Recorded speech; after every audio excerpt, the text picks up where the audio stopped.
Hi, my name is Jonna, and I am the Elite Wedding Officiant, operator and owner of Pop Up Weddings LLC.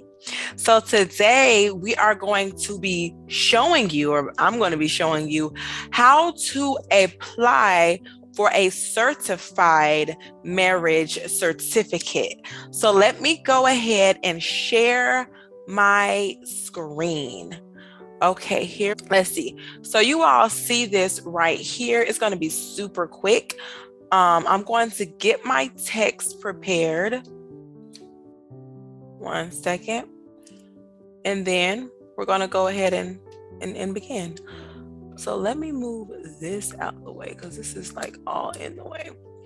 Okay, so here's my certified marriage certificate request. I'm going to put my text bucket right here. It's not really a bucket, it's like a text box. So the name of applicant, we're going to say John Doe is applicant number 1. Jane Doe, is applicant number 2. The date they got married was January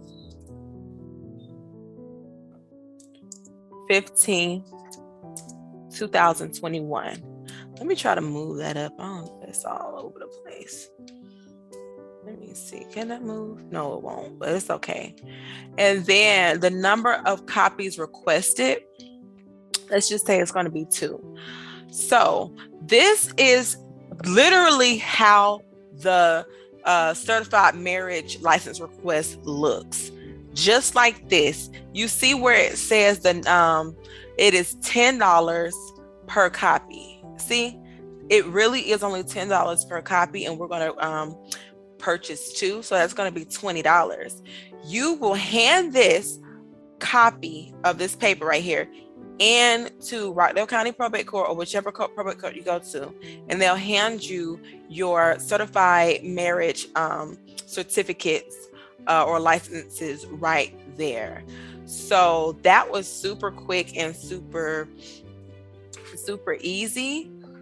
It seems like someone's coming in here. Super quick and super easy. So anyway, I hope that helped you understand how easy it is to request a certified marriage license or certificate. It's different prices in different counties, but it's usually between $10 and $12. Thank you so much for watching, and I will see you on the next video. Bye.